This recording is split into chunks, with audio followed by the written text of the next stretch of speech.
Hello to our viewers at home. My name is Holly Honorado, certified peer recovery coach with the Township of Edison. I'm here today with my friends from Blue Cares, and I'll let you guys introduce yourself to our viewers.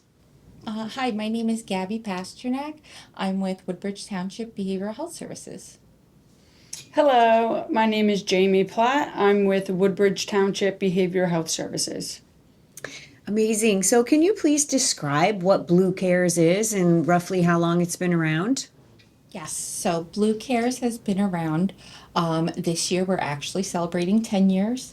So it's our 10-year anniversary this year, which is phenomenal. Mm-hmm. And what Blue Cares really is, it is a peer support service. It is a peer support helpline that is open to anybody in Middlesex County. So anybody either affected by substance use can call our hotline, either if it's the person directly affected or their family members can call the hotline, and they'll be connected to a peer recovery specialist any time of the day, 24 hours. And that peer recovery specialist will help guide them into whatever treatment services that they're looking for.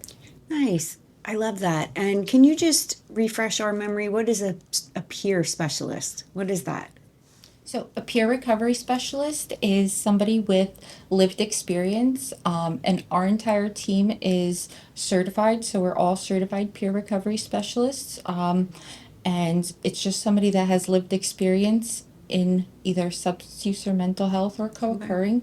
And they're all in long term recovery. So, they've Okay. all lived it and they're all now on the other side and kind of giving that back to somebody else. Amazing. And as I always say, we're all recovering from something. So wonderful. So, what are some of the services that you offer specifically? Like, what are some of the main calls that come into that hotline?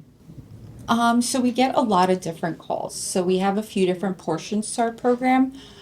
We have our substance abuse hotline. We have that is open to everybody in Middlesex County. We have our mental health support hotline that's open to everybody in Woodbridge Township. If anybody's not in Woodbridge Township and calls the hotline, we'll obviously, of course, redirect them to services outside the hotline, outside of our area. Mm-hmm. And then we also do a recovery court program that is in the municipal court. Okay. And we also have a sober living program. Amazing. Yes. So, what specifically can you speak more on the court program? Sure. Oh, I'll let Jamie go into the Yeah, courts. that's great. So our court program it's honestly, it's amazing. So I've seen people transform and really change their whole life around. It's very beneficial. So anyone with any charges related to substances, they are eligible for our court program. You work with a peer recovery support specialist for 6 months. You're doing well, you're making goals, turning your whole life around. Your charges at the end, if you're doing well and you make changes and everything, your charges at the end will be dismissed. Do all counties participate in the court program, or how is that So determined? it's open to Middlesex County. Okay. Yeah. So they would just call this number here and speak to one of you for guidance in that department? So they could, yes, they could speak with us or through the courts directly. So they would speak with the courts and they would get recommended to the Blue Cares program that way as well. Nice. Like if there's anyone struggling or has a charge related to this, Mm-hmm. their next court appearance, they can should like talk about it, ask. Okay. Amazing. And roughly how many people are calling that hotline in a week, would you say?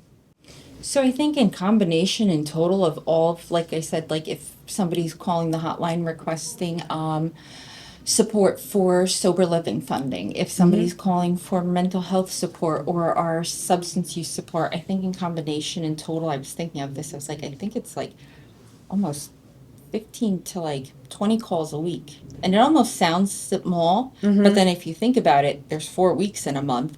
That's Mm-hmm. about 60 calls. Mm-hmm. Uh, 60, 80 calls per month. So Mm-hmm. it really adds up. And then you have the whole year. So we're really, really, really busy throughout the entire year. We're fortunate to have such a great program too. Exactly. And can you speak a little on the sober living? What qualifies a person? How does that work? So our sober living program, again, is open to anybody in Middlesex County, any Middlesex County resident. So long as they're going into a new sober living home, we can help fund them into that home, providing a portion of the move-in fee, as well as providing the initial first few weeks of rent, up to a month's worth of rent, giving them really the time to, like, let's say if they don't have a job, find a job. If you need your IDs, you at least have the time to, like, start gathering those documents and stuff. Now you have the time to find that job and not stress of how am I gonna pay my rent this week. You at least have some time there. Are there long waiting lists for the sober living? So we do it on a monthly basis. We get our funding on a monthly basis, and as long as we have funding that month, there's really no wait list, so people can call in, and then they get screened with an interview process, and then as long as they're applicable and meet all of the qualifications, we can try and see how much we can fund them. Nice. What is the duration? Go ahead. Sorry, and with the sober living program, we can fund to anyone in anywhere in New Jersey. Yes. So it's a huge success, huge success. That's good to know. I feel like everyone needs to be more aware of these services. Is there a duration that people typically stay in sober living? Is there a cutoff or a limit to how long they can stay there? No. I have people that still call me that have been there for 3 years that are doing amazing. Are there any facilities that are open to people with children or families, or is it just an individual? So there are definitely mommy and me programs, where sober living homes where moms can go and they can have their children there. I don't know if there's any for males, Okay. as well as families. I don't know specifically like that. I don't know if you, I don't believe so. But definitely for mom and children, yes, there are definitely locations and homes, sober living homes that they can go to and kind of begin there. Can you speak a little bit about why this program was developed in the first place, or the history of it, how it came to fruition? It kind of started also with our Road to Hope program, which is our nonprofit that we work to help scholarship and support people with just like the basic essentials of like toiletries and stuff like that. And it just started with a group of parents that kind of lost their family members or their children to the disease of addiction, and really kind of coming together and realizing that everybody's kind of going through something, and we really need to do something about this because we're just losing way too many people, and something just has to get done. And that's Yeah. why 10 years ago it started, and it started just in Woodbridge. It was just a small office of about 2 or 3 coaches just going out every day responding to all the calls, and in these 10 years really has developed into a team of 20 plus coaches, responding to all of Middlesex County. And I know that you guys really do care. You pour your heart and your soul into the work that you do. With that being said, this work can also be very draining and emotionally taxing. So, how do you take care of your own mental health? You want to start? I'm going to think of my answer. It's a lot. It's a It is. lot. It's heavy. So there's multiple different things, just that we learn being in the field long term and having if we have our own personal experience, things that people can do to care for their own mental health. That they can see a therapist, that they can go to whatever meetings they choose to go to, whatever they're comfortable with, and their outlet to get them to unwind and get the burden, not the burden, but the heavy load of everyone else's, just to be able to be there for someone else. You got to be there for yourself. And just like the support that we like kind of provide each other. So just even within the team, like we have a group chat that like anybody in the team, if they need any kind of help or anything, if we're struggling on finding a home for somebody, if we're not sure on this detox or something like that, we could just pop it in our group chat, and instantly you have 20 other heads that can kind of give you feedback and info, and it's just kind of feeding off each other and like supporting each other really as like a team. That's probably why it's so successful, also. Wonderful. So, how do you tailor treatment options to each participant? How do you come up with a plan for each person? I think it's meeting the person where they're at.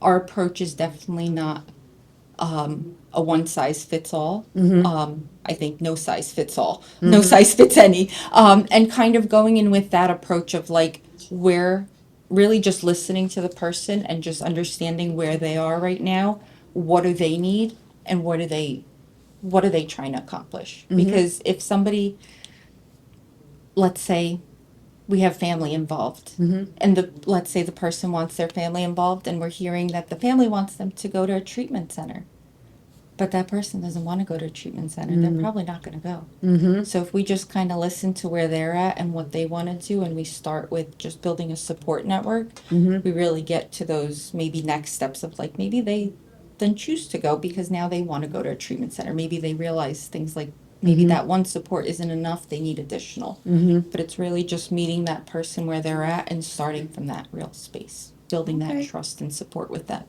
Are there any specific treatments that you use more? Do you recommend like 12-step or harm reduction? Is it abstinence, moderation? How do you kind of, is there any formula or things that you lean more toward? We do all, honestly. Yeah. Whatever the person is in need of. We, because a lot of people, 12 steps isn't for them. A lot of people, harm reduction is for them. Okay. So, whatever is for them, we fully support what they need. Can you And just like- go oh, ahead? Sorry, to kind of to elaborate on some of that. So like we said, 12 steps sometimes isn't for everybody. So what we've also done is we've created a recovery court alumni group. So let's say sometimes we're dealing with our own legal issues and like we just want a safe space to talk about what we've gone through with the legal system and stuff like that and just have support there. That's where we've created that group of like you could just go there once, twice a month. The group is actually twice a month now. We've expanded. So we're in Woodbridge and New Brunswick. And yeah, it's just you can go there instead of a regular 12-step group. It's a different type of support. Nice. And can people just pop in? Mm-hmm. Oh, amazing. So just to let everyone know, Blue Care's office is located in the health department in Woodbridge, right next to the high school and the Woodbridge Library. So speaking on harm reduction, can you just tell viewers a little about that vending machine that you have outside? Yes, so we have so lucky to partner with the county on this initiative to put out health kiosks throughout the county, and we were lucky to get one of the first ones. So Woodbridge has a health kiosk in front of the health department, and what's in there is there are different resources for substance use and mental health, and those resources include Narcan, syringe kits, testing kits, fentanyl testing kits, strips. What else is in there? We have condoms, pamphlets, just a whole bunch of array of. And it's like, all free safe- of charge? Yes, everything is free of charge. It does ask, but all of it is optional if you'd want to give your information of like where you live, as far as just like the zip code. It's an option, but all of that can be skipped and you just get the product. Oh, that's amazing. All towns should be doing that. So how do you measure progress with participants? I think just kind of, again, through our feedback and support of like the coaches and seeing like how long are clients engaging with coaches? What is our follow-up looking like? Are we just initially engaging with people in the hospital, or are we following up and creating a communication and establishing some kind of relationship with the person afterwards? And are we able to continue that? And I think overall we really do, especially a huge measure of success would be, like Jamie said, our court program. We have seen so many people really turn their lives around, and I've had even a few different graduations where the participant went up to one of the officers and he was like, "You arrested me, thank you," and he really thanked him, and the officer didn't even recognize him because it was a completely different, like he just didn't even realize that was like the same person, because you see that change and growth in somebody. That's so inspiring. I was going to ask if you had any certain success stories that stand out more than others. That's just amazing. And also, so you also go bedside too, is that correct? So can you tell us a little bit about what that entails? Yeah, so if So our 24-hour hotline will get a call from the police, and one of our coaches that's on call will respond to the hospital to meet the patient that overdosed bedside, offer them services, support, whatever they need to help them continue in a positive journey. Wow, so you really are getting there at a critical point in a person's recovery journey. I can't imagine. Thank you guys so much for all you do. Just in closing, what do you enjoy most about this type of work that you do? I think like we just kind of almost said, like those inspirational stories of like seeing somebody really turn their life around. And just even our own stories of like seeing how I was able to turn my life around because of like just a few opportunities and chances that were given to me. And just because I followed with them. So just really seeing other people really do that is my real purpose and goal. Amazing. For me, it's, watching someone going through the grips of addiction or mental health and just feeling so helpless, broken, and defeated, and really working with them side by side and watching them transform into like this beautiful person that now feels worthy and beautiful and just a total transformation. Like right there, that's enough for me. Just in general, Thank you guys so much for the work you're doing. In closing, we'd also like to thank the mayor of Edison and the mayor of Woodbridge for making these programs possible. Again, this is Blue Cares. You can contact them by reaching out to the hotline here, whether you're a person affected or a family member. And you can always just drop in and visit during the daytime hours at the Woodbridge Health Department. Thank you guys so much. Thank you. Pleasure talking with you. Yes, thank you.